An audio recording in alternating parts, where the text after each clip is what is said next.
রাত পেরোলেই দোল আর চারিদিকে রঙের উল্লাস।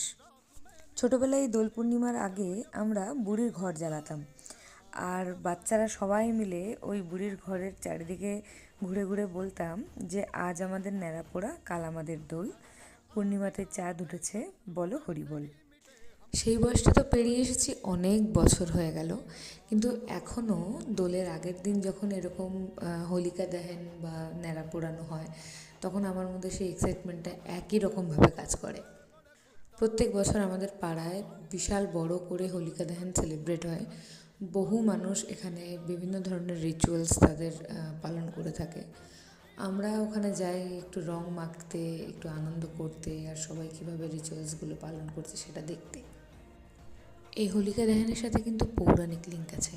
অসুররাজ হিরণ্যকশিপুর বোন ছিল হোলিকা, আর এই হোলিকা সাহায্য করেছিল প্রহ্লাদকে মেরে ফেলার জন্য, কারণ হোলিকার কাছে বর ছিল আগুনে না পড়ার। কিন্তু এদিকে প্রহ্লাদ আবার ভগবান বিষ্ণুর খুব বড় ভক্ত ছিলেন, তাই ভগবান বিষ্ণুর আশীর্বাদে প্রহ্লাদের তো কিছু হয়নি, কিন্তু হোলিকা আগুনে ভস্ম হয়ে গিয়েছিল। অশুভ শক্তির ওপরে শুভ শক্তি জয় হয়েছিল। আমাদের জীবনটাও কিন্তু অনেকটা এরকমই।